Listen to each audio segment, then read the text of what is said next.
Amy's going to be running late.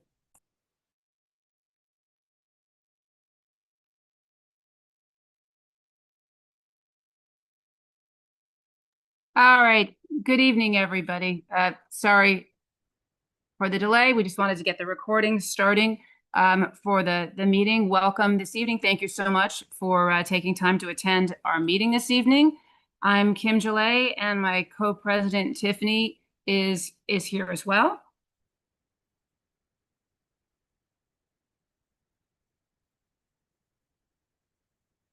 And the first thing, I don't know if any of you have had a chance, we did put the minutes from our last meeting into Tech Talk, and also I believe it went out again today.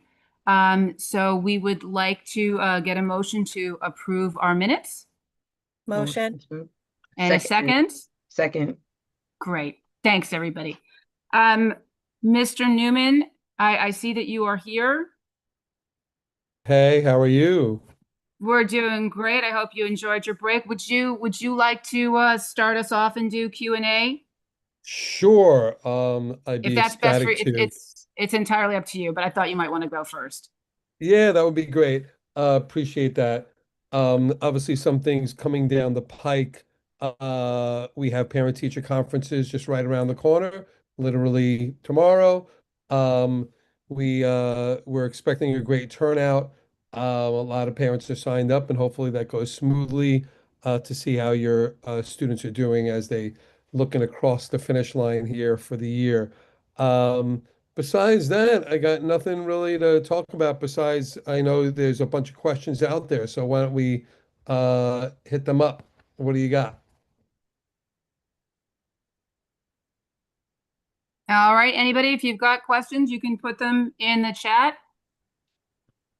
Mr. Newman, some parents were asking, I know we brought this up before, for the college office to give a list of the acceptances, like even if we Sure. can get the ones from the last year or two. Sure, absolutely. I do have the one from last year. And you're just for clarification, you're looking at college, how many kids, right? Yes, Yep. Okay, no problem. No problem. thank you.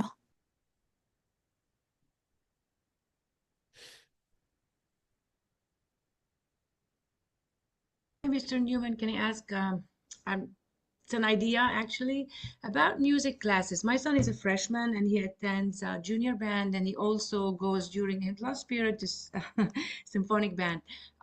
He loves music and he's excelling in other subjects. Is there a consideration to make these classes as honors? Like some classes, I think it's like 105. Was this before? Is there any consideration to make it? Because these students are putting a lot of effort Yeah. in these classes just to maintain the high academic achievement in them too. Yeah. I mean, I don't want to get controversial around it, but I think that most courses would say that they're honors classes as well, and I think that would open up, a huge can of worms. Currently, we have classes that are designated as honors classes only because they end in some sort of certification, right? So you get a certification from Microsoft or the American Concrete Institute, whatever it is that's considered an honors class. Also, AP World for all ninth graders is considered an honors class. And then there's a 10% bump. That the honors class are 5% bumps. There's a 10% bump for all classes that yield college credit. Currently, that's our model. So I think if we expanded honors classes outside of those sort of parameters, I think everybody would be asking for their class to be designated as an honors class, to be honest with you. Fair point. Yeah.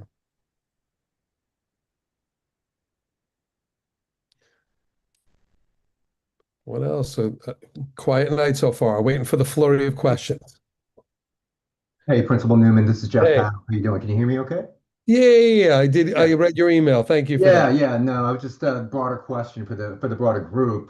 This is regarding AI, obviously, which is everywhere. We're inundated by it in the press, in our jobs, and I'm sure our kids, to a certain degree, are experimenting and toying with it as well. So, love your perspective in terms of given there are some peer specialized schools that seem to be moving towards more clear AI guidance. Mm, What's Brooklyn Tech's plan and timeline for maybe developing a transparent AI policy yeah. that supports like AI literacy, equity, and academic integrity?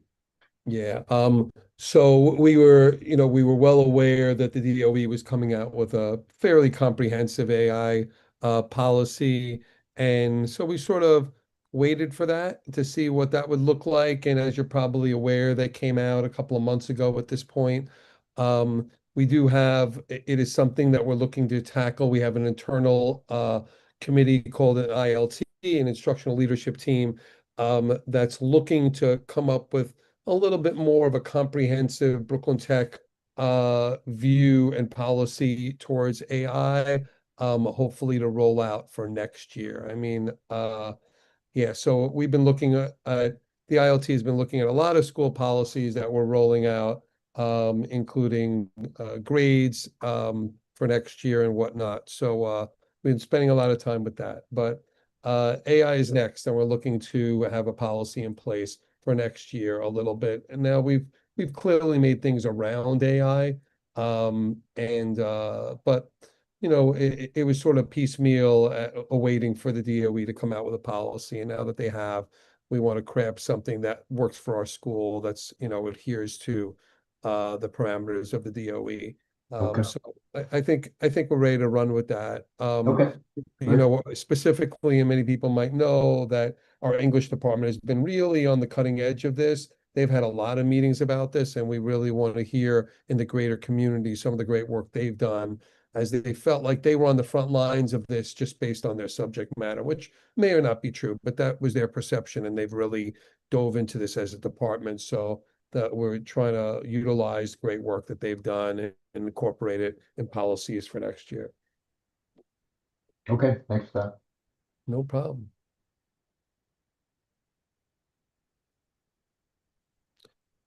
Oh, there's a question about the ILT. Is it open to parents? No. It should, and I don't mean to be dismissive when I say that. The ILT is a specific structure that is like exists in the DOE. All schools really have one, and it's from various stakeholders in the school, but instructional. There are guidance counselors and social workers on it, but it's an in-house team. I don't mind having people come. It's just we like parents and whatnot, or people that are traditionally not on the structure of the ILT. It's just we meet a lot. And so that, I mean, when we've been working on a grading policy, we've been meeting like a couple of times a week. And like smack in the middle of the day when it works for us. And so I don't know how people would have flexibility to attend those meetings and whatnot. And it is important that if you're going to work on policies like this, it's not that you come, fly in every once in a while. You have to be like really dedicated to the work. So I wouldn't be against it, but it's just, every school has one, and the model is people who work internally in the building. But I wouldn't mind having, some input on things. Sure. I mean, we could talk about that. Okay, do you see the questions? Yeah, yeah. Kelly. I mean, I can read it, or you want to read it, or whatever. Will the the auditorium be open early this Friday during the half-day classes? How early can students enter? Given the official entry time will be later than 8:50. Yeah, we always let kids in at 7:30. And so if you want to come in for breakfast, I'm sorry, or like a little bit early, yeah, it's business as usual as far as that. So yeah, don't feel like you have to, if you have you like your child coming to school early, or they want to have breakfast, whatever it is, don't feel like you got to wait till 8:50 by any means. And then the next question's about what the English department is doing. And Jenny, we did have Ms. Bonilla come to one of our meetings and speak, and we typically do that every year. We try and we had math department come.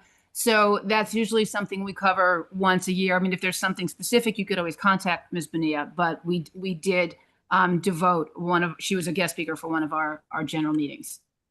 And you can find that meeting on the YouTube Brooklyn Tech website channel, whatever it's called. Excellent point, Ms. Hune. Thank you. You can call me Mary. I'm Mary here. So I'm looking at this question about the schedule for Friday, and now I'm fearful that no one sent it out. So maybe I'll send that out right after this meeting. No one got it from anybody? The general times said are in corporate the daily announcements. announcements. Yeah. But I don't know if they broke it down per period so we can see exactly the bell schedule. But the time, the start and end times were sent. Okay, so I'm gonna send the exact bell schedule just to everybody so they have it, students and parents. It's 31-minute classes. It's a little unorthodox of a schedule because to equal things out, it's not like a 1 through 5 schedule. It's a 6 through 10. That's why we're starting at 8:45 because teachers on a late schedule can't start till 8:45. That's when their day begins, and they might have a 6-period class. So that's why the little shift, and it's not starting at 8 or whatever. And then it goes through 31 minutes, clocking through, and then it ends at 11:50. But I'll send out the exact bell schedule to everybody just so everybody has it. And if they had it already, no harm. But that's that. Yeah, and Amy, absolutely. Well, we can come to when we're ready to roll out AI. I mean, I don't, curriculum's probably not the right word. I mean, we're going to come out with like some policies around it and sort of parameters on usage for the building. But it's surely not going to be like an AI curriculum that we're going to teach people, right? Like it's not going to be a class or anything like that, if that's what you mean. It's just going to be policies around it and how we utilize it or don't utilize it in the building. Okay. Okay, so Susie's saying it's on the main calendar. All right, I'll send it out to everybody anyway. People shouldn't have to like figure out schedules by going to the website, even though that's obviously helpful. Yeah, so the vape detector is an interesting question. Yeah, I mean, we're trying, interestingly enough, I've been heavily resisting vape detectors throughout the years for various reasons. And the students in the SGO, the the executives in XGO actually came to me and asked for vape detectors, which was sort of interesting. And so I sort of went with that, and then we have them installed. They're, we're not, how do I say this? We're not looking to like, the vape detector goes off and we like barge into a bathroom and start like, making us like a crazy situation. It's clearly there mostly as a deterrent, but we are able to, in the very least, track where this is happening, how often this is happening, and then figure out, what we're going to do about it. But so far, we're not like, we're not. What Do you was know it? about the new vape detectors, right? What was that? You lost me.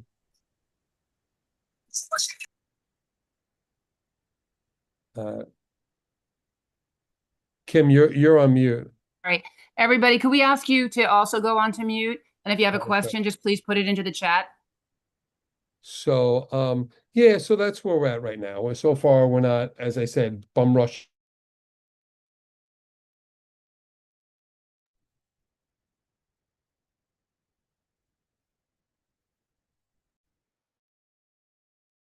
Mr. Newman, you're muted. Yeah, sorry, Okay. I No, that's fine. So I was saying, like, we haven't thus far like run into bathrooms and like made a whole commotion about it. It is a way to to monitor this, what's going on, and it's sort of a pilot for us to see what we're going to do going forward. Look, the goal is that this is like severely minimized. And interestingly enough, the kids came to us and were like, this is a real deterrent. It's like annoying to them to go to the bathroom, and they're going to the bathroom, and then, kids are there going vaping and whatnot.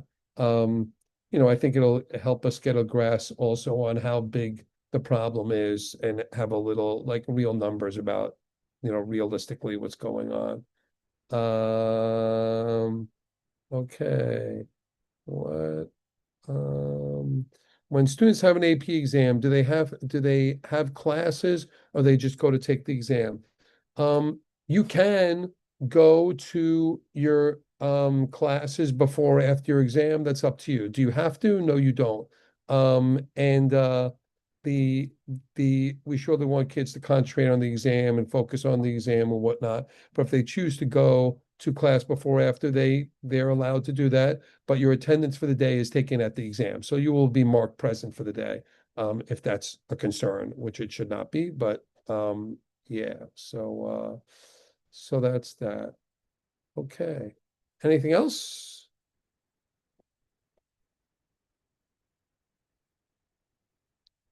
All right. Looks Um, good. Thank okay. you. I know you have a We're gonna long keep night you here. twice as long next month, so No, don't get used to that's this yet. fine. That's fine. And you're in good hands with AP. Luis Manzano, I know, is here. So Yes. I'm sure you have a lot of questions for him. So I'll surely cede the floor to him. All Jim, right. Thank you. Jim, Yes. hi. Yes. All right. Be well, everyone. Good night, Oh. Mr. Newman. Bye-bye. All right, I'm sorry. Sharon, was that you? No, it's okay. I want to ask Mr. Newman something, but Oh, that's okay. That's okay. Yeah, I can send him email. okay, I'm sorry. All right. All right, at this time, we're getting very close to our guest speakers. But first we would like our treasurer, Ken Ho, to give you guys a presentation. Take it away, Ken. Thank you, Kim. I can't get the poll going, but we'll try to do it the old-fashioned way. Give me a thumbs up if you can see my screen. Okay, cool. So for the month of March, we recorded revenues of $53,000, and this amount includes $8,700 from annual appeal. So thank you, and $17,000 from the gala ticket sales, as well as some other raffle items related to the gala. $25,000 for the merchandise sale that took place during open house, and the remaining $1,700 from some smaller items related to Lunar New Year. With this increase, our year-to-date revenue is at $378,000. Our annual appeal is at 88% of the annual target. So hopefully we can get to 100% by the end of the school year. Moving to the expenses, we spent about $36,000 in March, which with a large portion related to fundraising, especially for Lunar New Year, make a raffle prizes, and merchandise purchases. We also sponsored the school musical for $6,700. As we approach graduation, the PA has worked closely with COSA to provide financial assistance to over 20 graduating families who are facing financial difficulties with senior dues. And as Kim and Tiffany and myself said it all along, we want to make this milestone a reality for all families. So we provide all the necessary financial support for people who can afford the senior dues. So moving on, the $4,500 reflects the PA support in the month of March for those families in the hardship line. The remaining spending relates to hospitality, clubs, teams, and final invoices for teachers' wish list. And we recently upgraded our PA closet, so we purchased some supplies to make a 5-star PA closet, for the lack of better terms. Okay, this brings our year-to-date spending to $2,450,000, resulting in a net income of $100,033,000. Our cash balance as of March was $537, as shown on the slide. So moving along, Ken, if you need Vito to do it, he said he can do it for you. okay, Vito, that'll be great. Just plain simple, budget reallocation, approve, disapprove, abstain, just keep it simple. So as I mentioned earlier, our year-to-date net income is $133,000.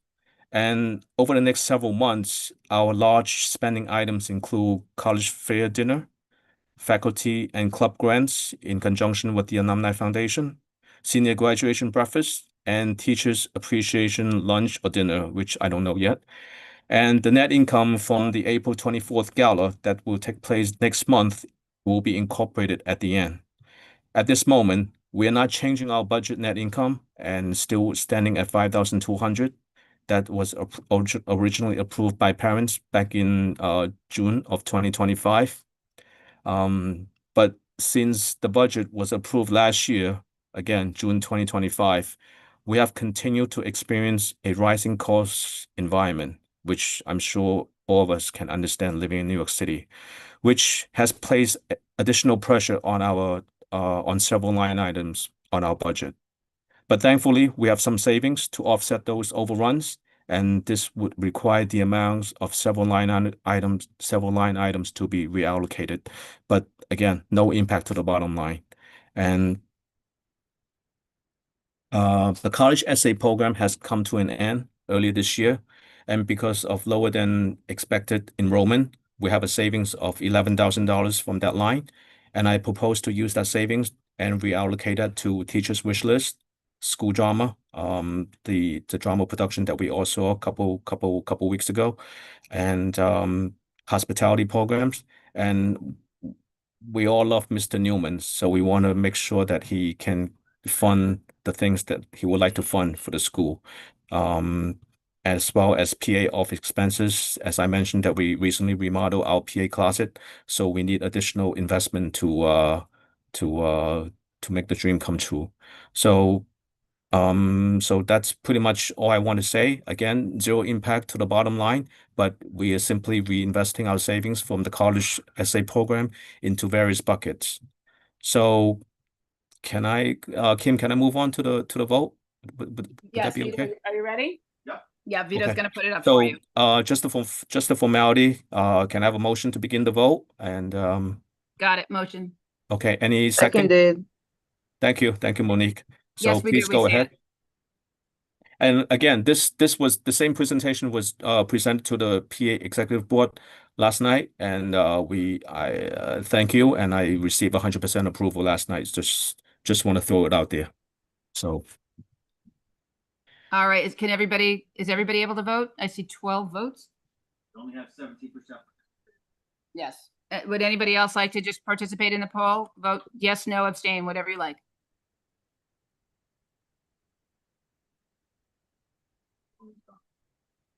It's not required, but it will be nice, Is something anybody- nice to have. yeah, is anybody having a problem getting to the poll? I just saw the results. Maybe you have to open it again? I can't do it either. Okay, we got new. I just don't see the option on my I don't have Zoom. any, I'm just seeing the results. I'm not, Okay, I just saw. all right, it's There we go. it's up again. But I get, because I'm a co-host, maybe because we're co-hosts, we can't do it. Everyone has to vote again. Yeah, I'm just seeing the results. Could everybody please vote again? I'm sorry to put you through No, that, but Kim, when I try to click yes, it doesn't show. It doesn't won't show let one. you do it again. Yeah, well, think it says you didn't vote, but it won't let you vote again. Yeah, it says you did not answer this question, and there's no way to indicate any choice. So maybe does anybody disapprove what I yeah, said? let's do that. How about, could Yeah. you raise your hand if you don't If you approve? disapprove, let me know in the chat. Otherwise, we assume that we are all good with what I presented just now.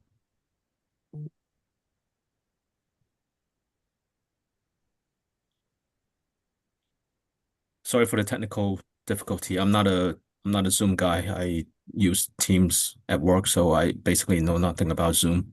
Yeah, but- so And everybody's dropping it into the chat, so if there's all approves, then I there think you you're go. good. No one's disapproving. Yep. Probably 15, 20 minutes most. Okay. I think we're good. I can. Okay. Okay. Thank you so much. I'll turn the mic back to you, Kim and Tiffany. Thank you. Okay, great. Thank you. And I promise you, we are so close to our guest speakers. We just have one event that we really would like to talk about, and that is our annual Spring Gala, which is a week from Friday the 24th. Teresa and Nadej, you guys, handing it to you. Hi, everybody. We have one more week to go before we party down to the total 80s rock. Not rock, but any song. But we still have tickets available on sale. And we have our raffles up online. So if you want to buy your raffles for the baskets ahead of time, you can do that. So there's no, chasing anybody or waiting at the bottleneck to buy tickets. We will have ample amount of time to take your money for the raffles. We also will be graced with student performances and all night dancing for sure. The sit-down dinner and the open bar will certainly entice all of you to hopefully purchase your tickets soon. Mr. K, if you could bring baby, I would love it. I'll babysit. So we hope to see you all at the gala next Friday in your dancing outfit. And it'll be hosted by Monique. Hi.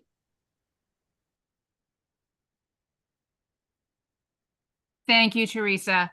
Thank you so much. And Mr. K, that's an adorable little child that you have right there. And we're going to move to our speakers. Would you like me to go ahead and introduce? All right. Thank you. Thanks, Mr. K. Our speaker tonight, they are Allie, who is on the school partnership team at Marble Health, and Scylla, I'm not going to try your last name. I'm going to let you say that. A social worker who's a therapist at Marble Health.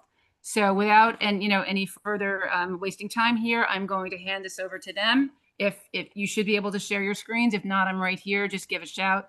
But thank you so much for coming, and I apologize for having you wait. So please go ahead. No worries. Thank you. I just want to double check that an hour presentation is still good. An hour, that's up to you guys. Okay. I think they might, you might lose a few people, but they'd like some Q&A, so it's entirely up to you. It'll be 45-minute content, 15-minute questions. I always love questions at the end. All right, sure. All right. Hi, everyone. I'm going to go ahead and share my screen and get us started. Unless, Allie, you want to jump in and introduce yourself? If not, I'll take it from here. I want to get it small. 1 second.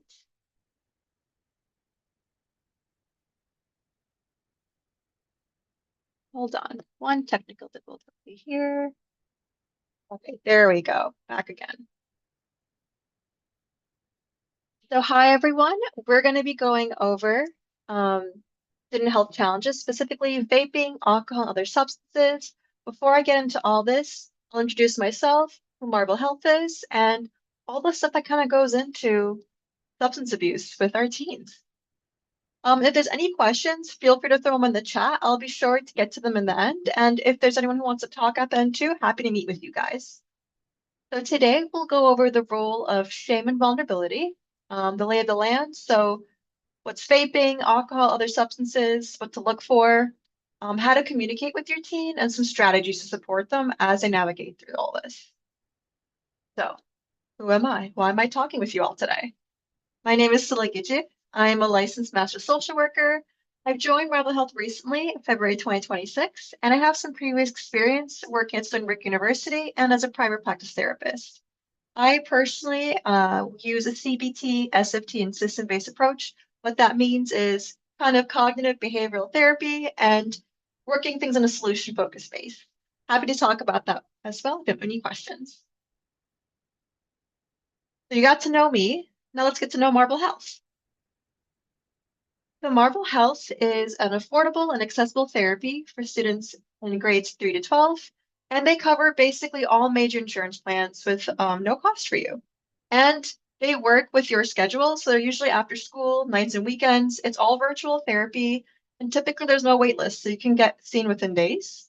And they have different options. So we have individual therapy, group skill building programs, family therapy, and adult therapy.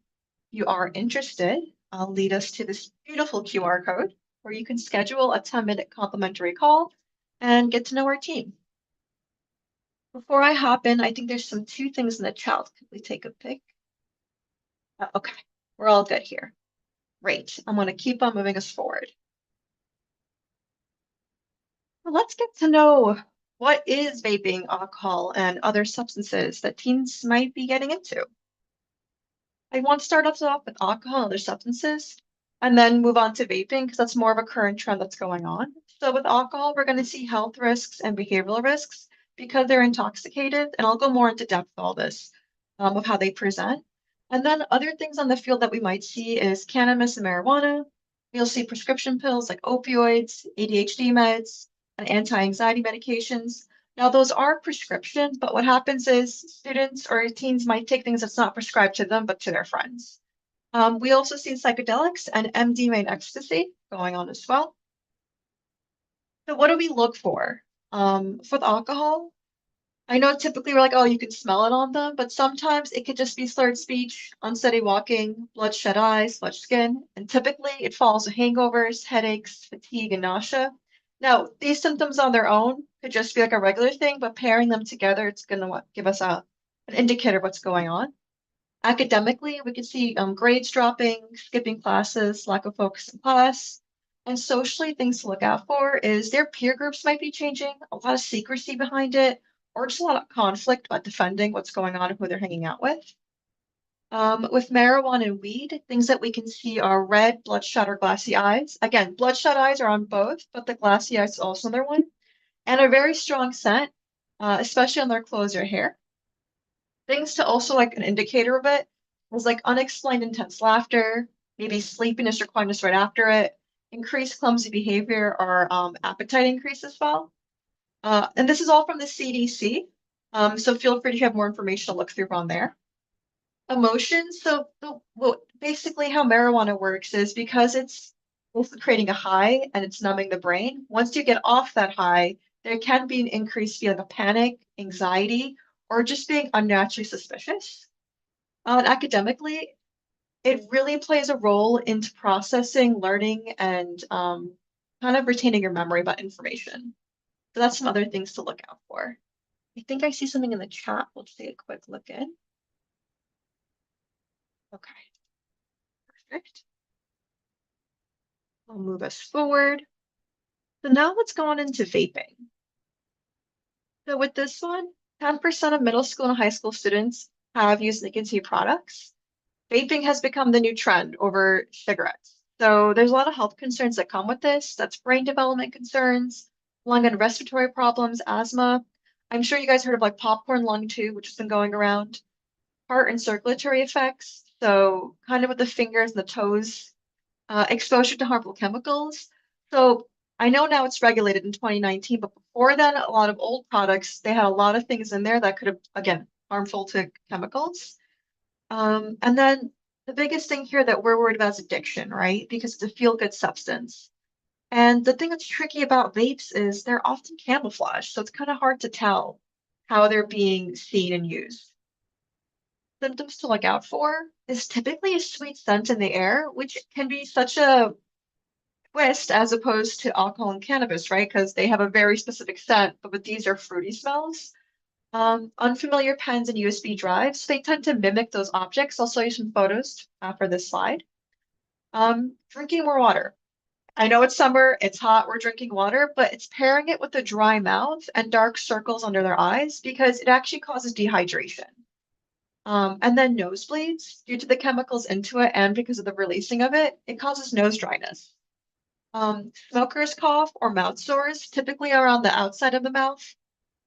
If you notice them spending more time in the bathroom alone, and I know bathroom time is usually alone time, but if it's like a lot of like bathroom breaks within a day, more than you think is normal, and some secrecy behind it, that could be a sign.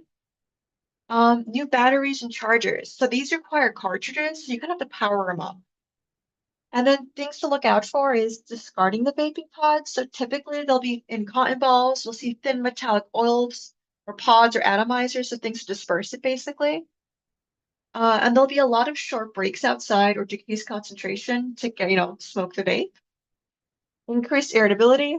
Again, we're working with teens. Mood swings are completely normal, but pairing that irritability with everything else is going to give us a sign from there. And something called vapor's tongue. So because they're putting the tab into their mouth and sucking, the metallic and the chemicals in it can actually reduce your ability to taste food. Something, again, to just look out for. Now, I know I'm giving you guys a lot of information about this stuff, but I'll go into how we can apply it as well. So as you can see, there's different types. So this is a typical one that we see, like a pen, but there's some that look like highlighters, some that kind of look like USB cords as we see here. So they come in all different shapes and sizes.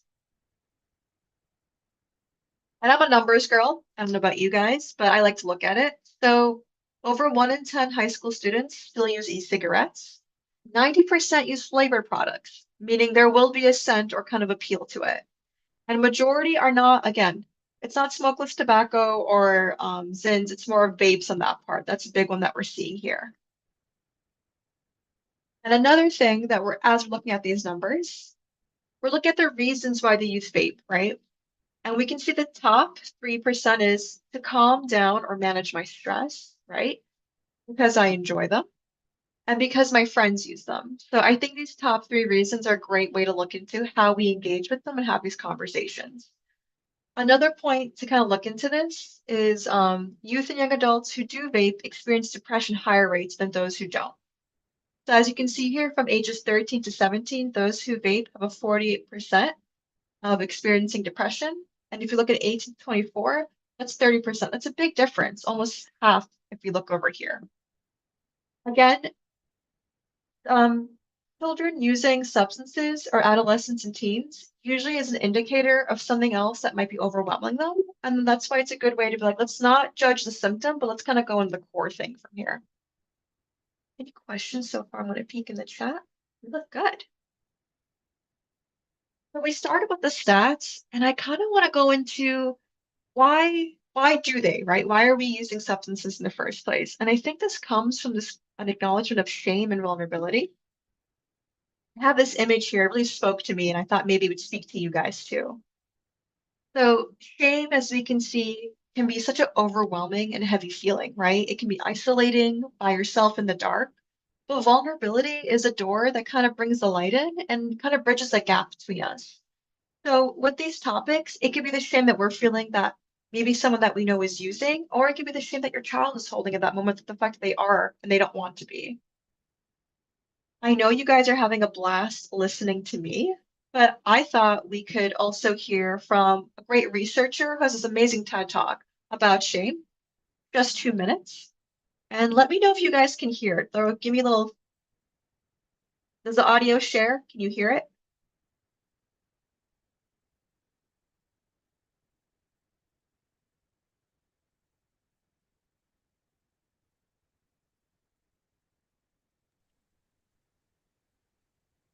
Not hearing anything. Not hearing anything. I'm sorry, what was that? Not hearing it. Yeah, we Not can't hear hearing anything. it. You know what? Then I'll give you guys a summary. No problem. Thank you for letting me know. So Brene Brown, what she's sharing about is how shame basically thrives and how it impacts relationships, right? So how shame thrives is these 3 main points here: secrecy, silence, and judgment. So, and the difference between shame and guilt is the actions that we do. Shame is the belief we hold about ourselves, right? Like, I believe I'm bad, but guilt is I did something bad. And so what we want to kind of go into here is shame only thrives when we allow these 3 things to happen, right? When we give that silent judgment, when we are secret about it. But if you give it some empathy, right? And if you give it some curiosity, suddenly there's no place for it to grow. And then we can have more vulnerable and open conversations and bridge the gap between the disconnect of not understanding and also feeling belonging with each other. So it's a great way of, again, bridging that gap and also understanding each other. I wanted to bring this in the conversation because there's a lot of shame that goes around substance abuse. And if we can understand it, it can make it a little more easier to have these conversations. So to move from fear to connection, it's kind of the shame resilience, right? Navigating the feeling of unworthiness with empathy, having the courage to kind of put yourself out there, like, I want to have this conversation, and wholehearted living, right? Just letting go of the perfectionism. Maybe this isn't working, but I want to go somewhere further. I also wanted to share, personally, I come from a first-gen background. So my parents came here from Turkey. I was born and raised here. And the reason why I'm sharing this is because topics like feelings, substance abuse, mental health was not normal in my household. What we really worked on was academic success, rigorously kind of doing the work, right? Pull up yourself by your bootstraps, get through it. There's a lot of cultural differences, language barriers.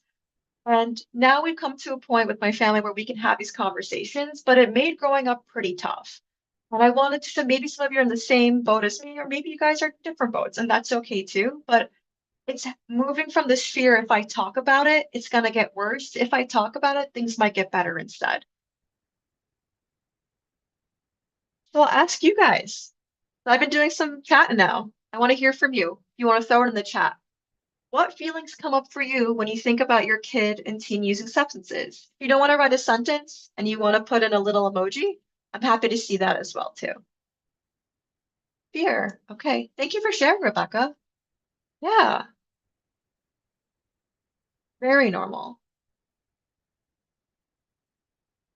Anyone else want to share a feeling when you think about worry? Yeah. Okay. Terrified. Blame.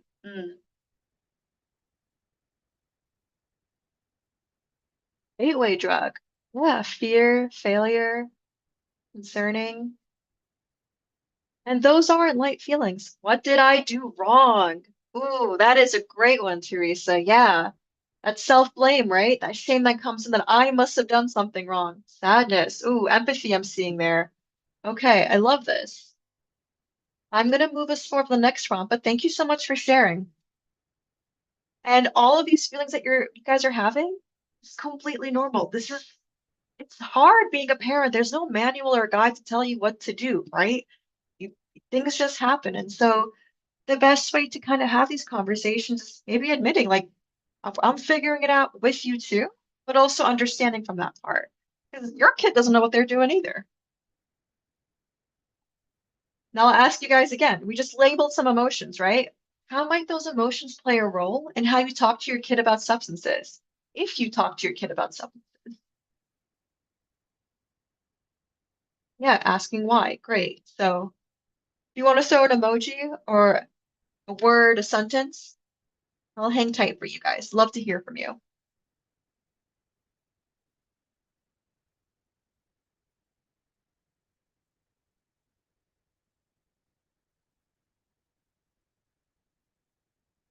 And if it's stumping you, avoidance, okay.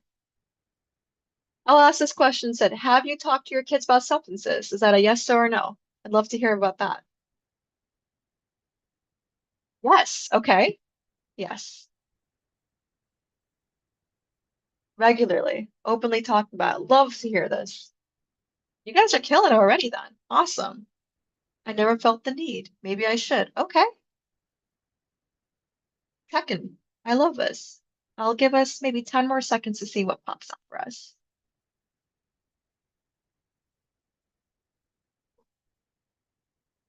All right, I'll continue with our slides. Thank you again for this participation. You guys are awesome. So this is a food for thought. I won't put you guys on the spot for this, but I want you to think about how will your kid or teen respond and act in the future if we punish, lecture, judge, or use scare tactics if we see them with drugs or if they mention it. Again, you don't have to answer this. It's a loaded question. Just to keep on the back of your mind. Oh, I see something in the chat. Take a quick peek.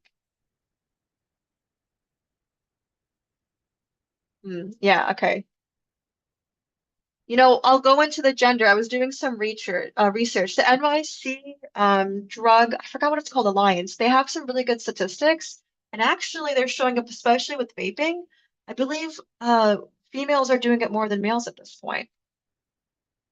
It's not a considerable risk, but it's still higher on that part. Okay, I'm going to move on from this, and we'll go on to how to communicate. So we talked about the shame, vulnerability, talk about the stats. What can we actually do now? So again, the shame only happens when it's private, isolated, and there's judgment, right? So we want to, not make them feel alone. It's tricky, it's hard, it's all our first time on the planet Earth, right? So how do we navigate and how do we kind of get through it? We want to make sure there's an open and safe line of communication. And this is like a one-day thing where everything's resolved and you can talk about it, but it's Could be a regular practice of weekly, daily check-ins, whatever works for you and your kiddo best. It's being informed, right? So knowing your relationship and if they are using, educating them, right? Because sometimes they might not be aware of how addicting a substance might be.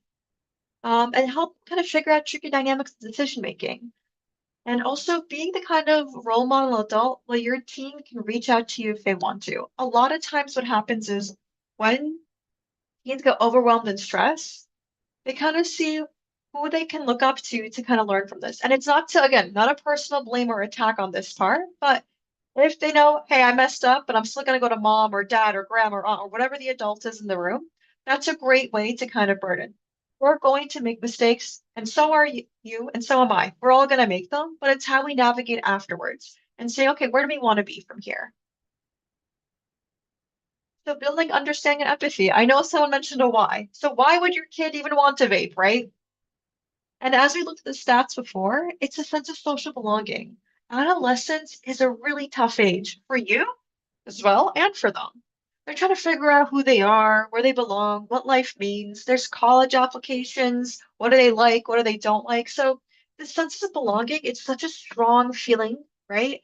And if they see others or see that it leads to a certain kind of type or lifestyle, it can be really, really attractive to them in that part. Then here comes the sensations, emotions that come with it. Any substance kind of changes the dopamine system, right? So if you're feeling overwhelmed and stressed, maybe school's tough, you don't know how to deal with your feelings or how to talk about it, and someone says, hey, if you try this out, you'll feel better. That could be a reason why it's suddenly very appealable.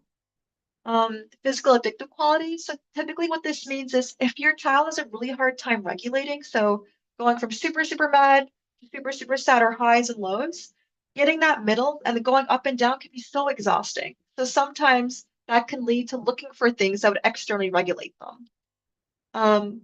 The enticing flavors, that's a big marketing womp. So vape, and they make great money from all these like, try this flavor, try this flavor. And for adolescents, that could be very like, ooh, that sounds yummy. That sounds interesting. And it is kid-specific marketing tactics. Again, New York City is doing a great job with the laws on this, but they're still out there. And I would love for you guys to think, again, you don't have to answer in the chat, but what made you ever feel tempted to use a substance when you were a kid or teen? And if not as a kid or a teen, maybe now, sometimes when things get rough, if you are tempted to use something. The reason why we're talking about this is if we can have an empathy and some understanding for our kiddos, that's just what's going to help the shame reduce and actually have that conversation. You guys see something in the chat? We'll take a quick peek before we go. What are some reasons that Zyn is less popular than vaping? Keho, I'm going to save that for the end, but that's a great question. I love that. How to talk to your child about substance abuse. Now let's go into how to approach it, but what can we actually say in the moment, right? And I know some of you guys have already started that conversation. If you want a more fruitful or explorative one, or if you want to add some tools into your arsenal, go for it. So what we do, we like to use a stop method because we had some big feelings come up, right? If we talked about substance abuse. So first, stop, avoid acting or continue the conversation, right? If your emotions are high, get to know you first. Take a step back, remove yourself from the situation, right? And acknowledge your emotions. So we have the observing part, almost like it's detonating bomb. Hold on, stop. Let me not freak out for a second. How am I feeling? What am I feeling? Okay. And then give yourself some comfort and compassion too. This can be a shock. It can be really hard to hear. And then proceed mindfully. Make conscious decisions based on your values and goals. I want to share a personal experience. So I have a younger cousin who I'm extremely close with, and he came out to me a little less than a year ago saying that he's addicted to vaping, and he's in college right now. So for reference, he's 20 years old. He just started going to university, and he told me and he just came out crying. Are you and listening to really, what I'm really saying? Okay, damn. Excuse me? Oh. If you're unmuted, can you mute, please? Thank you so much. So yeah, I had a cousin who was really like he breaking down crying, and it started in high school. But again, in my personal culture, Middle Eastern culture, you can say in a way, you don't talk about any kind of substance, because religiously it's a sin, and then also personally culture, it's just like it's a sign of weakness, especially for men. You can't be weak. That's how it's pre-observed. And for girls, usually it's like, oh, you have to be compared, you have to be perfect in any way. There's always like stress for both genders growing up. And for me in that moment, I remember I had to be like, okay, don't freak out. You know, things are okay, like no one's dying. And like, and I kind of went through the system of like, tell me more about what's going on for you.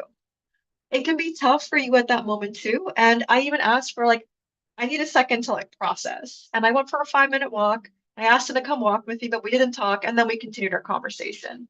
You don't have to have all the answers right away. And your first reaction is totally okay too. It's what you do afterwards to kind of regulate and go through. So we talked about the de-shaming and the relating. So saying, you know, hey, I know this is a stage where kids your age might get into this. I get what you might be feeling, or I remember a time when I also, or it's normal to feel like this. So we want to kind of, again, we're not normalizing it. We're not saying this is a gateway kind of place, but we want to take the stigma out of this topic, because if we don't understand why they engaged, we're not going to be able to stop them. If we hear that they're engaging and we just yell stop, that's not going to be the result that we want to do. And so what they're going to hear is, I'm not being heard or seen in this moment. My feelings aren't welcome here.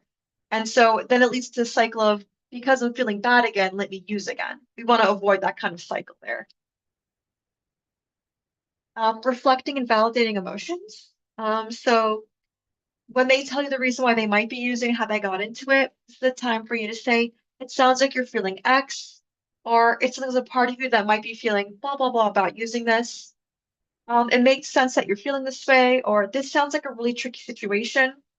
Again, hear them out, reflect what they're saying, just to see and understand you're on the same page with them. And then foster kind of like a same team mentality. Instead of saying, so the gap between parent and child, so I've done family therapy with a couple of my clients before, and a lot of times what I hear from my teens is they feel like there's this huge gap between mom and them. Even though they love them, they're super close, when it comes to getting in trouble or consequences, there is a power dynamic in there because you're the parent, you're the person in charge, you're the one who makes decisions, right? And then sometimes they feel like they're at the other end of that. So putting you guys on the same team where we can reduce that gap, it's not parent versus child, but parent and child versus the substance, or parent and child versus this, addiction. Putting you guys together is going to help one strengthen the bond, but also have that conversation. So you can say, I'm someone you can talk to. I want to know you can always call for me. Kind of putting, and I'm sure you guys already have these wonderful conversations already, but kind of reiterating it and making your child feel or hear that. And then asking non-judgmental and open-ended questions. So this is basically saying, get your child to talk and tell you more what's going on. So what do you like about vaping? And it's a hard question to hear because you're like, I don't even want you to vape. Why are you vaping in the first place? Completely valid thoughts. But asking them what even drew them to it. A lot of times when it comes to addiction is no one plans to get addicted. No one wants to be addicted. But what happens is there's something else going on that's pulling them towards it. So understanding that's something else and not getting caught up on the symptom is a great way of navigating these conversations. Like ask them, have you ever tried or wanted to stop? And if they did, what makes it difficult? How often do you do it? Do you do it with anybody? Is there anything you want to understand more about the substance? Is there anything that you don't like about it or find it unappealing? This is a great question to ask because once you understand what works for them and what doesn't, we can leverage those things when it comes to helping them get, quitting or, getting the motivation to like go over this kind of substance use. Anything in the chat? Okay. The do's and don'ts. Internally acknowledge and have compassion for your own emotions, right? Again, we are all people. We're not robots, right? I know the era of chat AI is out there, but we're people, okay? So we have feelings. That's fine. But the point is, don't let them take over the conversation. Let your values and your goals be. Ask the non-judgmental, open-ended questions, kind of normalize, validate them, right? Make it clear you're here for supporting. And practice responding. And again, this is going to come with time. And it's just going to be like the more you do it, the better you'll get at it. And when I say here the don't punish lecture, I know this sounds thing. If there needs to be consequences, I completely understand that part, but the point is we don't want to let fear talk here. We want the love for your child to talk here, right? So we don't want to scare and be like, you vape, you'll explode. Like that's gonna scare them, and they might be like, oh my God, I'm on the death line here. I might as well continue then. We want to prevent that kind of mentality, right? We want to have more of a thing. And yelling and expressing anger, we're human. It's going to happen. But again, it's what we do afterwards. You know what? Maybe that was my best moment, or I want to retake of how we handle that conversation. Can we try this again? Kind of mentality here. Give yourself some grace too. These are not easy conversations. And then just some strategies as we're wrapping up. How do I talk to my kiddo about this, right? There'll be situation and age dependent. I've worked with kids as young as 13, and then I work with, 18-year-olds, 20-year-olds who have been, using substances. And those conversations can be a little different. I would say start with the open-ended questions. So tell me why you like this. Tell me how it's going for you, how often. Let them lead it, see where it goes from there. And ask questions that draw from their experience. Like, what have you noticed? What do you think about it? How is it helping you? How is it not helping you? Validate their perspectives, right? And emotions. You don't have to agree with them. I think sometimes we think with validating, it's just like, it's okay, you're feeling it, but it doesn't mean it's excuse to be doing X, Y, and Z or treating, yourself or others that way. Understand the feelings, but also, educate and share. Center your child's emotions and experience. A lot of times they feel like, from my experience working with kiddos like this, is their feelings don't matter, or like, it doesn't care, or there's no point of mentioning it at all because it's not going to be acknowledged. It's trying to say, no, we do care, but the actions leading up to it, that's the part that we're struggling or want to change from there. Kind of separating those two. And then other things to say is like, if you were growing up and have an experience, you can share that story. Again, not to say it's okay, but to put the shame behind, especially with kiddos who feel like they might be the only one in the family who might be doing it. And therefore, they might be the worst person in the world, or so much guilt and shame that comes with it. Or if you want to go, hey, I get that a lot of things could be pulling into this, and it does some negative consequences. What do you know about them? Maybe bringing that into light, right? Other things to say we talked about before is like, what don't you like about it? What are you trying to understand more about it? The more we know about something, the better decisions we can make about it. So information is key here. So kind of saying, what do you know about the negative side effects of vaping, if they don't? Don't jump to this one first. We want to first validate, have an open conversation. If you're going to start talking, this is a great segue into getting them to be like, I do want to stop, or I don't want to continue this. Because once they're on board, the process of change is so much more easier on that regard. And it'll be kind of a great bonding moment for both of you as well. Situations. It's okay to be like, this is tricky and this is hard, but I want you to know that you could reach out to me, or that we could do instead. Or do you want to talk some of the things you could say and do in those situations? A lot of times, as we saw in the stats before, it is social belonging. So maybe they don't want to be, but they're around people who might be. And it could be like, don't hang out with that person is a very hard ask from a teen. But getting them to realize, hey, if it's something they don't want to do, they should be able to put the boundaries and advocate for themselves and help them kind of role play. I do a lot of role playing with my clients, and you'd be amazed at how much confidence can come from practicing and going through what's in that moment at that time. So helping kids, teens quit. Validate and affirm the decision and wanting to make a change. Emphasize their motivations for stopping. So remember how we mentioned like what's not working for you? That's going to be that golden point there. Acknowledge that it's going to be hard, but that you're there for them and that whatever happens, you'll get the support that they need. Help them to figure out strategies that can help them. Every kiddo is different. They might have different needs, different requirements, and why they even start in the first place. And if you need to call in additional help if possible, go for it too. Sometimes their family member, or it could be other supports and resources. To follow up, if you know your teen's not using, great, but if they are, know what the products are, the risks and trends. Keep the conversation going with your kid. But if you're like they're not using it, great, but checking in with them and asking them. I'm telling you right now, as someone who has been in private practice field for a little bit, You'd be surprised at what you find out when you do ask questions. Being afraid to ask a question is kind of what has like things underneath the rug. I'm not sure if you guys hear about assumptions, but if you make an assumption, you make an ass out of you and me. So basically, same thing with the kiddos too. Sometimes they won't mention things because you never mentioned things, and it kind of just stays hidden down below. But just checking in and bringing it up doesn't have to be every day. You don't have to put the thought in their head, but like more just like, hey, I want to check in about this and have that conversation.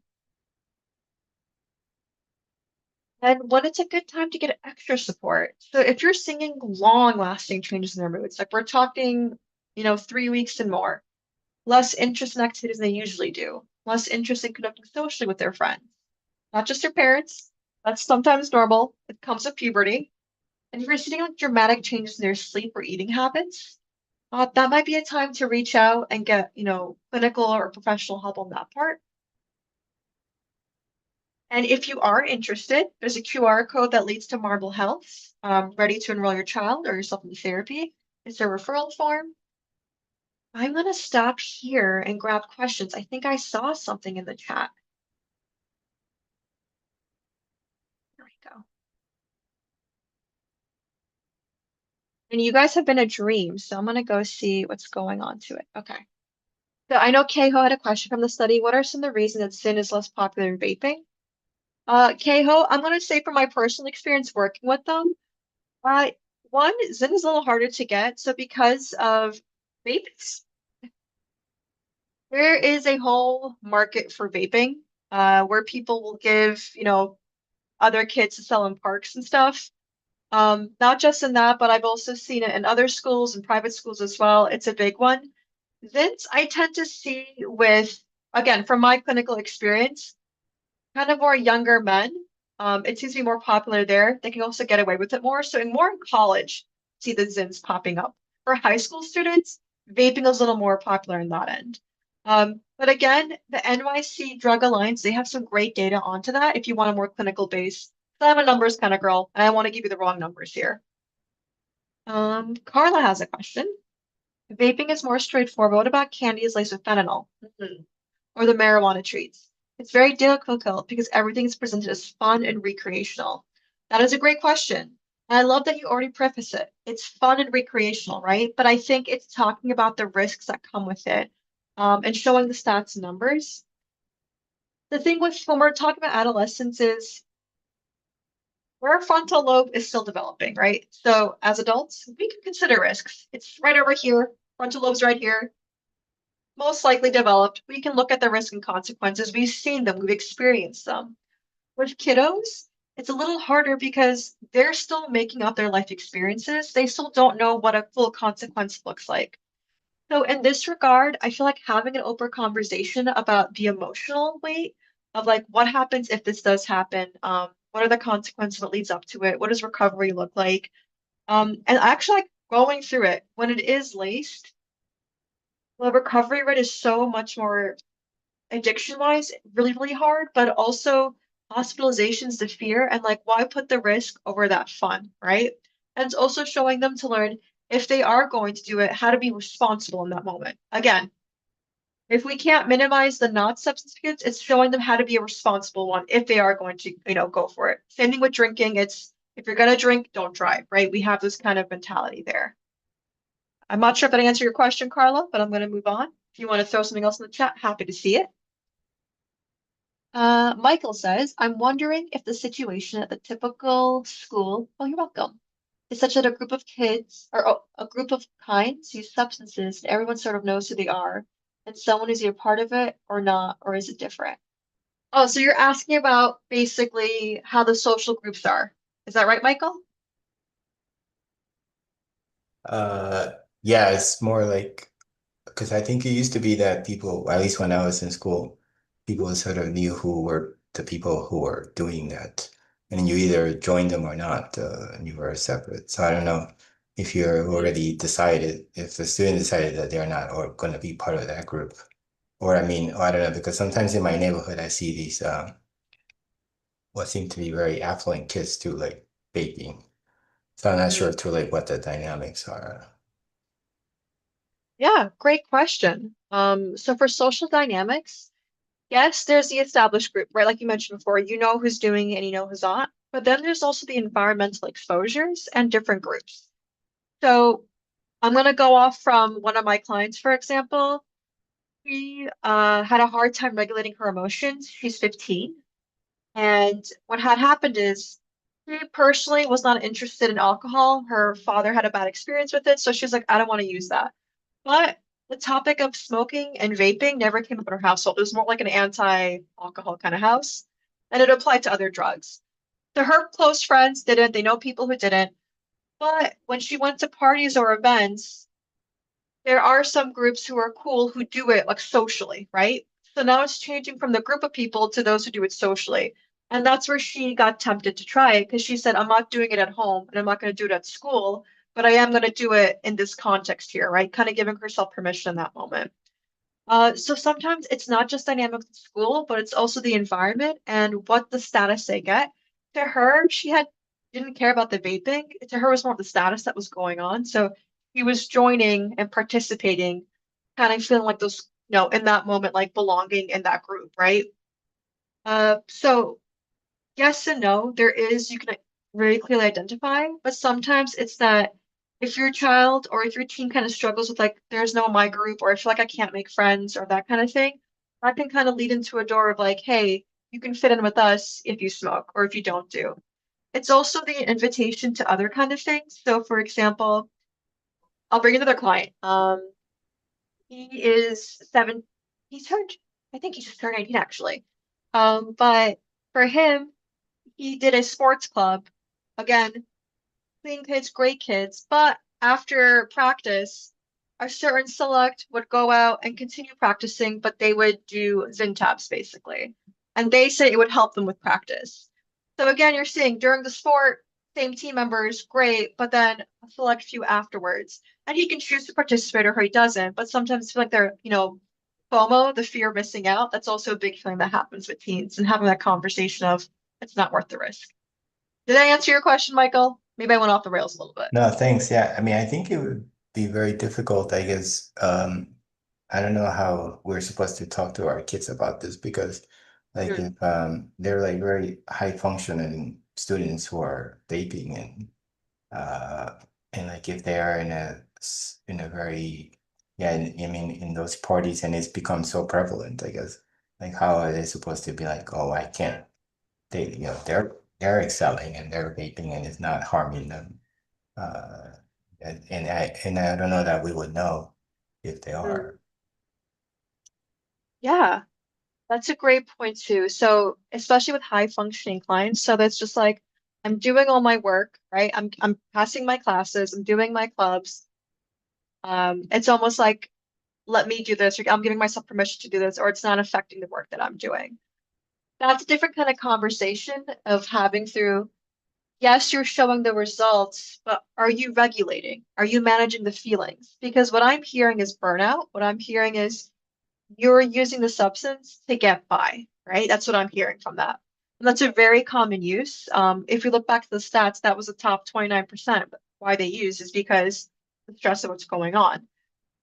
So with that, I would be like, let's have a conversation about emotions first, how they're regulating what's going on, and if they're happy with it. A lot of times it's a temporary banded solution. So even if you can't tell, kind of touching it and be like, how is school going? Understanding, validating from that part, and then reaching out to be like, you don't just have to get by, we can thrive. It's not just surviving and getting through. And again, that's also going to be the conversation of peers and topics. So what's the value that your child wants about themselves? What does future them 10 years from now look like? What kind of traits do they have? What kind of person are they? Visualizing the future and who they want to be can also help with letting go of current habits or patterns they might be engaging that might not be helpful.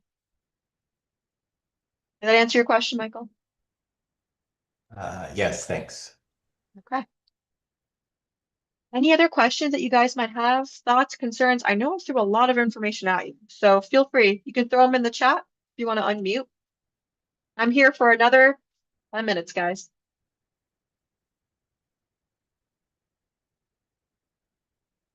I'm also great at awkwardly staring at the camera, so I'm having a blast.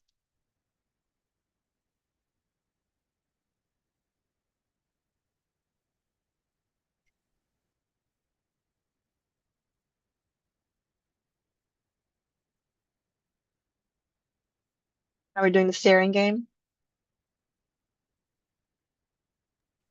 You're very good at it, I have to say. I haven't blinked yet. I also have a resource I'm happy to share with you guys as well. Let me pull it up really Well, quick. since somebody's asking, I want to see. I mean, I think. What do you think of the fact? I mean, I see plenty of adults.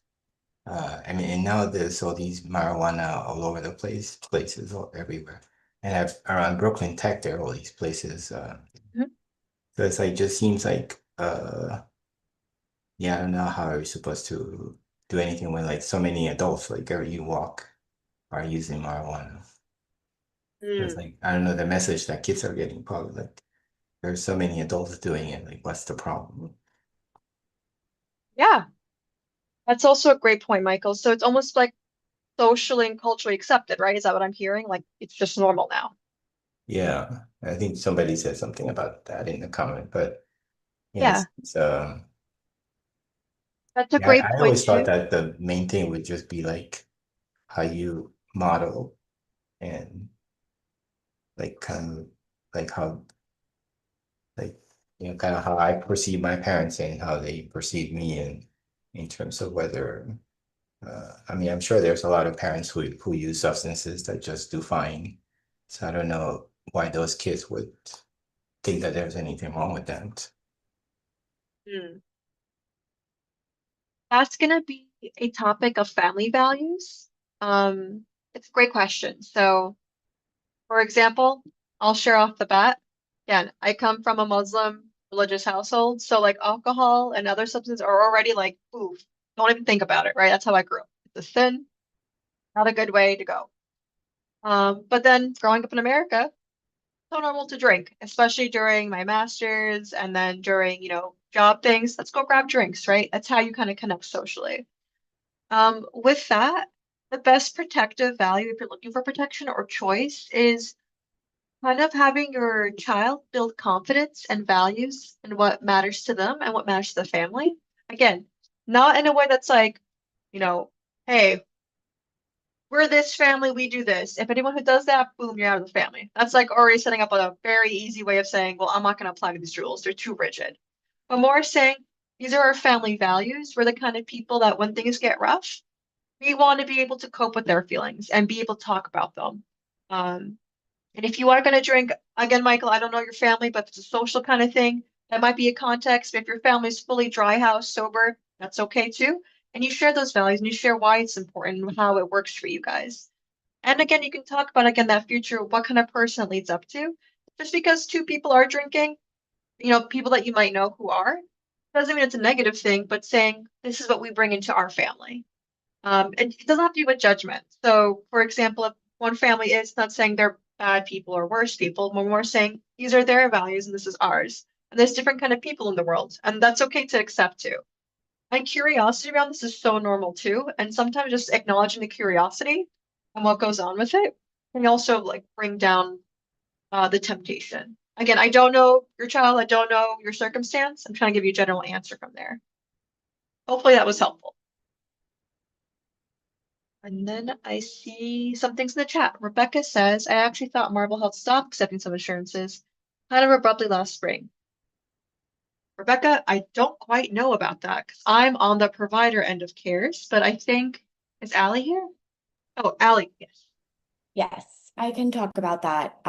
So we are a newer company, and for a while at the beginning of last year, we were sponsoring care for a lot of students while not actually getting reimbursed from the insurance companies while we were working to try and get in network. We at some point did learn that we weren't ever going to be able to get in care with some of these providers. And so unfortunately, we did have to, we weren't able to continue for perpetuity, to continue sponsoring care for all of these students. We tried to do our best to make this transition, as gentle as possible by offering additional sessions as part of the transition process. And I'm happy to talk about this more in detail at the end, one-on-one, but that is just some context as to what happened there. Thanks, Allie. Okay. I might butcher this name. Irelon? That's a pretty name. Sorry about that. Do you have any suggestions or conversation starters to get our kids talking about why they're possibly consuming while out with friends? Great. That might be a question. So, depending on your relationship with your kiddo, how you're checking in with them. So, how was it going out? Did you guys get up to any fun or crazy? And sometimes the tone and how we ask things.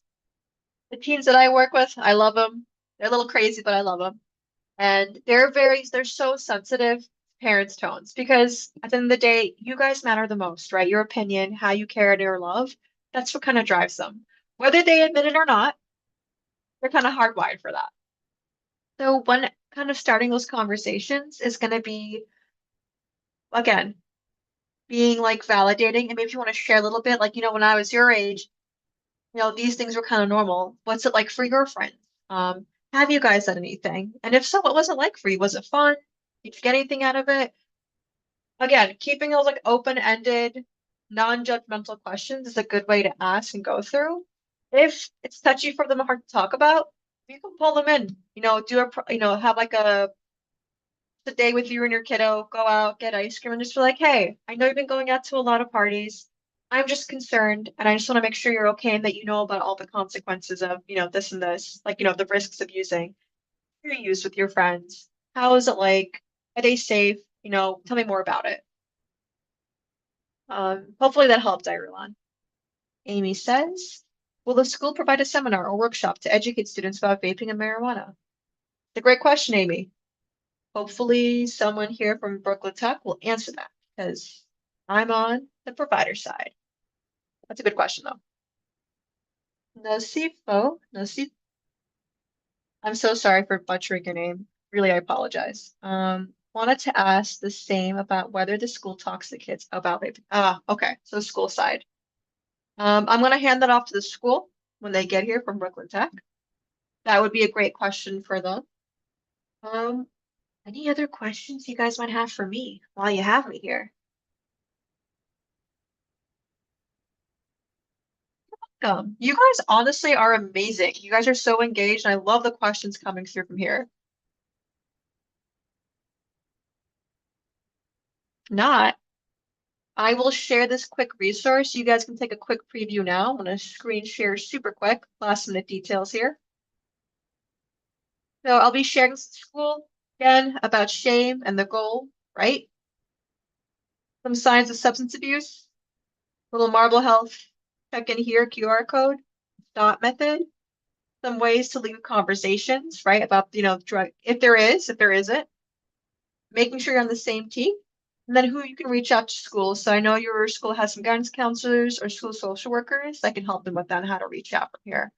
I will share this with the school and you guys will have this on hand too. You're very welcome.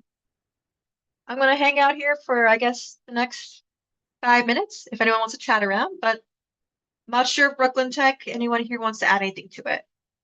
It was a pleasure meeting with you all today, and I hope you guys have a fantastic rest of your week. We're Wednesday. We're halfway through the week, everybody, and the weather is warm.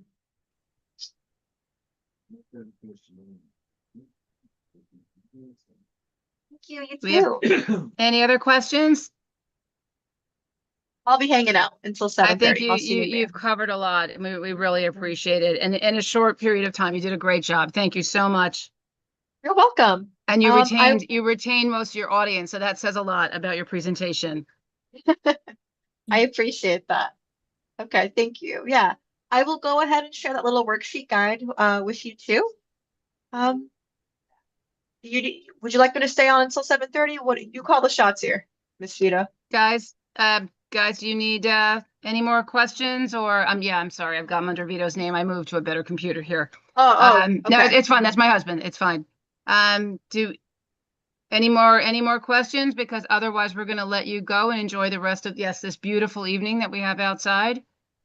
Yeah, I don't think there are questions, but I just wanted to, I'll connect with Mr. K and get your information, and we can put any flyers or posters in our weekly newsletter, just so that parents have the in case somebody didn't get it or they had to drop off, just so that they have the information on how to reach out to Marble Health. Okay, yeah, sounds good. More than happy to. And I think Rebecca's saying about the insurance question separately. I think Allie and we'll touch base. Or you can reach out to us and we can get through from there. Because on our intake, we'll be more happy to see. Hopefully they do take the insurance, Rebecca.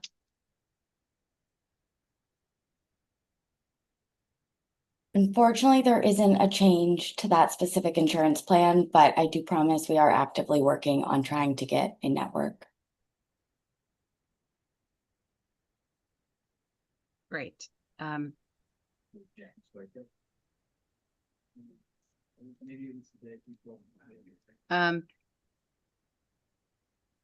right. Well, thank you. Thank you so much. You're welcome. Thank you for having us and enjoy the rest of your night then. It was a pleasure meeting you all. Thank Respect you very and much. safe. Thank you. Bye. we- Good night. Oh, Good sorry. night. We have a few more, just a couple more items that we'd like to cover. And one is, in addition to next week, we have our gala on Friday. On the 22nd, we have our sophomore step up event in the library. I don't want to give the time.